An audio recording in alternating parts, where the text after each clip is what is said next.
Hi all! Everything in my video is pulled from the public domain, and I am using them under the Fair Use, Fair Dealings guidelines. Everything I say is my own opinion. You should look into this information for yourselves, but I'm pretty sure I'm right. Good morning, everybody. Yes, this picture was made by a sugar. If anything, I think that shows just how unhinged they are. All right. Once again, the royal family, like all of them, are out and about doing their thing. So we have a lot to cover today. Plus, Harry's immigration status. He may have a problem. All right. Let's just jump in and get there, shall we? Let's go.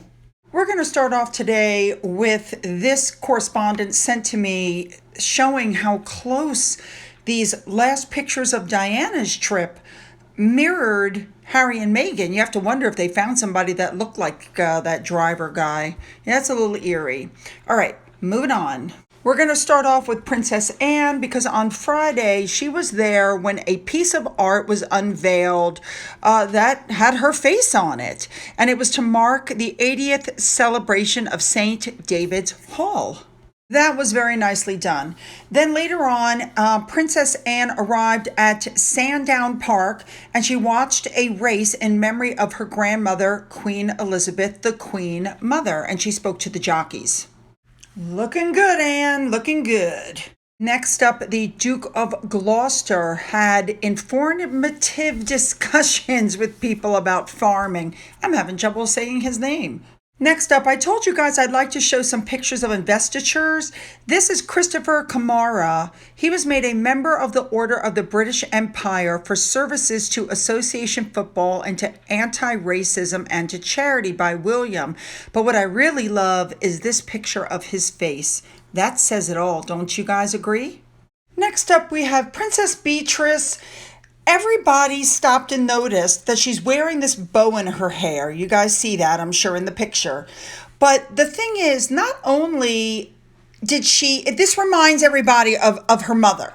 Because, yeah, her mother used to wear these big bows back in the 80s. That was the style. But I think it also reminds you of Sarah because she got Sarah's fiery red hair. She got Sarah's skin color. She looks like her mother. But I think those bows, I don't think she's wearing them because her mother wore them in the 80s, but she looks good. Now, the other person out was Eugenie, who put out a statement. She is supporting Horatio's Garden at Chelsea. And she said, as a former spinal patient myself, I understand the impact that they have on people in hospitals and the difference it makes in their lives. Very nice. I'm glad she's doing something positive. Next up, we have Edward, the Earl of Wessex. He went and visited the Academy of Hackney in Southwest Hackney.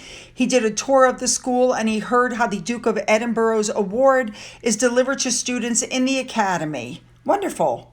All right, we're on to King Charles and Queen Camilla. They went to visit Colchester today to mark its newfound city status. So they started at the Colchester Castle. Now, before they arrived, they had the marching bands there. Very nice.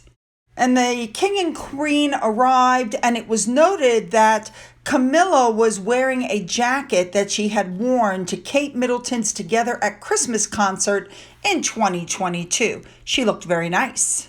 So they pulled up. There was an Army Honor Guard. The band was there.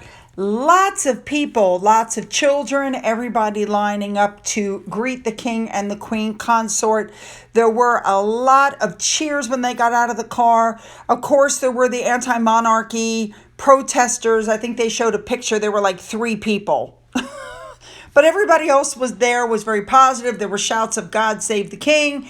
And the 2 of them were escorted into the castle. Now, what they did while they were there was they signed the letters patent that went through that gave that area its standing. So apparently that takes a long time to go through, but it went through. And so Charles and Camilla went by to do that today. Very nice. Now, when they were done there, they left and went to the local library. And the king met with Age UK workers and people who used its services and staff. And the queen consort was greeted by theater workers who were dressed up as Alice in Wonderland and the Mad Hatter. Then they sat down for a story time session. And I have to say, I like the way that they arrived together, split up in the same building, did their own thing, and then came back together at the end for a tea. I love that. You know what I mean? Everybody gets their attention. They can cover twice the ground at the same time. Look at the way they're looking at each other. They're so happy. Good for them. You can tell. All right. So after they were done drinking their tea and eating their scones or whatever it is that they do, they headed off to the zoo. And this is where they announced the name of the new baby rhino, Dara, I think is how you pronounce it. Yes, and then everybody went to see the new baby. Very nice. It looks like they had a very productive day. And when they were done with this, they got back in the car, went wherever it is they go, and then hopped in their helicopter and flew back. Way to go. All right, moving on. Remember when Meghan Markle was going to take the word archetype and she was going to copyright it, a 400-year-old word? Guess what? It failed. I mean, we all knew it would. Frankly, I'm still shocked sometimes at just the thought that she really thought that she could copyright a 400-year-old word. But, All right, moving on. Next up, I wanted to touch on this article because this was my thought process when this happened.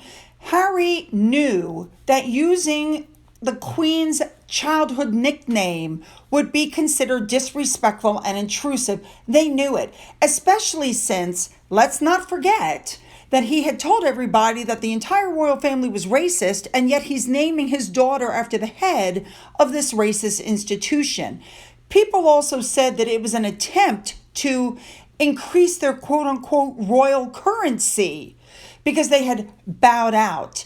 And don't forget that Harry said that he asked the Queen before he did it if she had any issues. Could we use your name? And she said, of course you could use my name. However, she thought that they were using the name Elizabeth, not Lilibet. And they're saying that the Queen was left upset, by Harry and Meghan laying claim on a name that had been part of her private life. And it wasn't supposed to be used again. She wouldn't let anybody call her that after Prince Philip died. They knew. Harry knew. He just didn't care. When talking about the children, C.J. Hawkins, I've told you guys about her before, her blogs are fabulous, put up that Harry needs a medical intervention and the children need to be protected. I completely agree with that. He thinks that drugs are the answer to everything, and Meghan is aware of his drug use. And if they should ever decide to separate, Meghan can use Harry's drug use as an excuse to get custody of the kids in the divorce. I mean, it's true. These kids are going to grow up thinking that taking drugs is normal. Living in a house with multiple checkpoints is something that everybody has. And here's Meghan on the Netflix documentary going, are my children safe? About the things printed about her, but yet doesn't think it's an issue that her husband is using hallucinogenic drugs that caused another woman to have a psychotic break and commit suicide.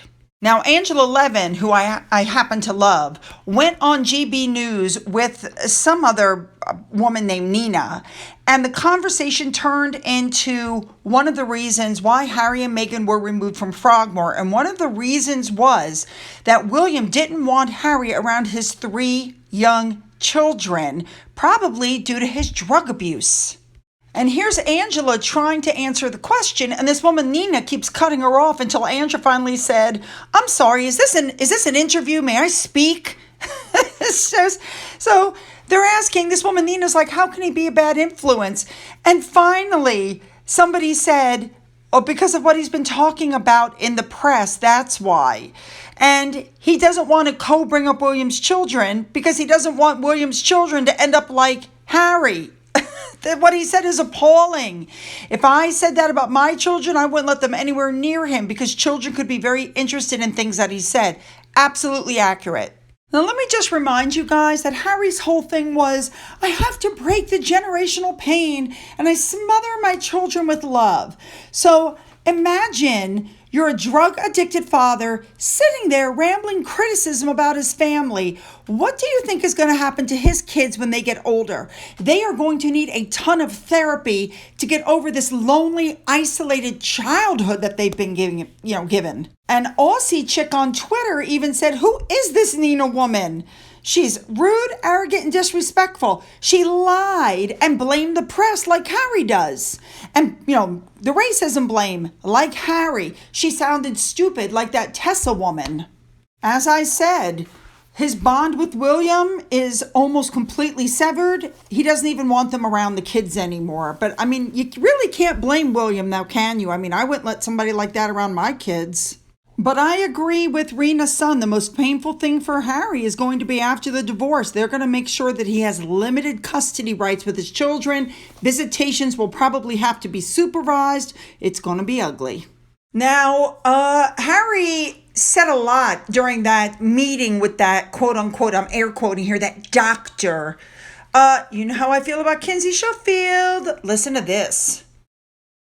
Absolutely ludicrous to charge people for. He is clearly just trying to get additional book sales. There are warehouses full of boxes and boxes of this book. People are done with the whinge fest. They're done with the crying.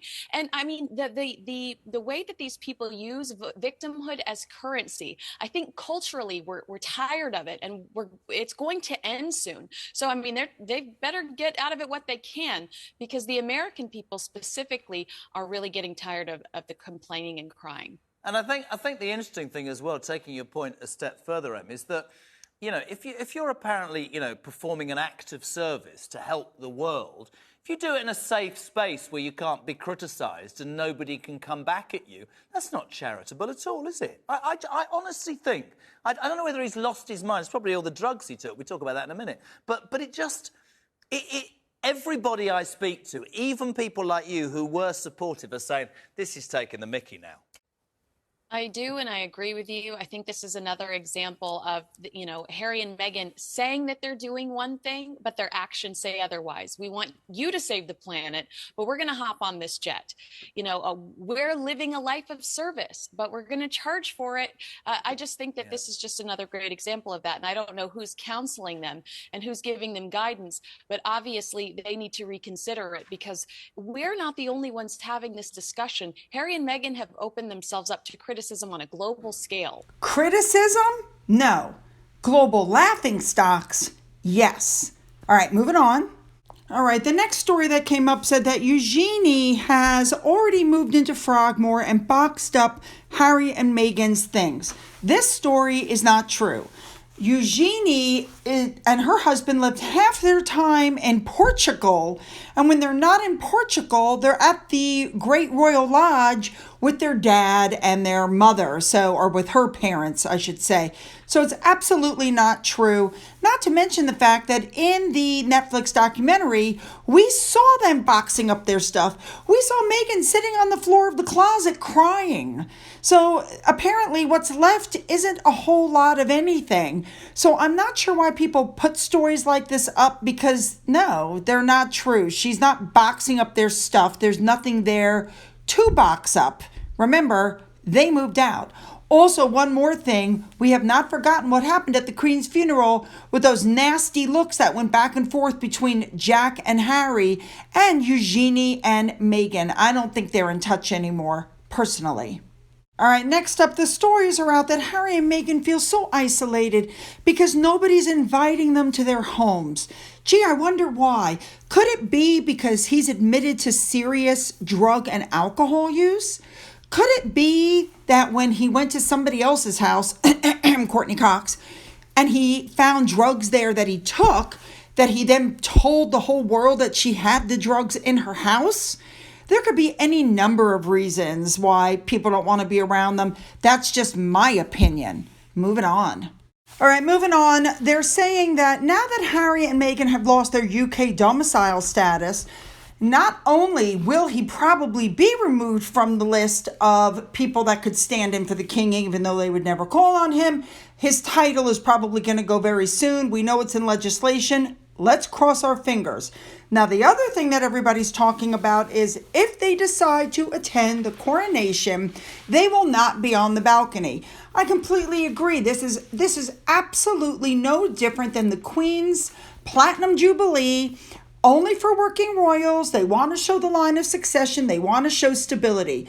I believe that Edward and Sophie will be on the balcony. I believe Anne will be on the balcony. William, Catherine, and the kids will be on the balcony. No, Harry and Meghan will not be on the balcony. Why should they be? Now, Harry may not go to the coronation, but it may be for something that you guys haven't even thought of. U.S. immigration does not look good. They don't look well upon people who use drugs and they're not even a U.S. citizen. So Harry could have his visa revoked. They could say, you know what, you got to go back to the UK. You can't come in here. That would give Meghan the perfect out. You know, it's like, oh, I have to divorce him. I'm staying here with the kids. Could you imagine? Now, we know that Harry had to have lied on his visa application because if he had admitted to all the drug usage, he would not have gotten a visa. I don't care who he is. And the health grounds for inadmissibility are outlined in the U.S. Citizenship and Immigration Services Policy Manual, which says the following, and I'm quoting, "Applicants found to be drug abusers or addicts are inadmissible." Isn't it interesting that Meghan's niece, Ashley, the one that was in the docuseries, happens to be an immigration attorney? I'm sure that they're getting some advice before any decisions are made on whether Harry should return to the UK. If he does, can he get back in? This ought to be interesting. All right, and to end this video, I was asked to take a look at this channel. This is a very small channel. She only has like 3,400 subscribers, but it looks like a good one. She reviews books. She's really cool. So this might be a channel you might want to go and take a look at. All right, you guys, you know what I want. Make those comments good. Leave them below. Don't forget to hit the subscribe button and the bell. If you've already subscribed, just double check and make sure that you're still subscribed.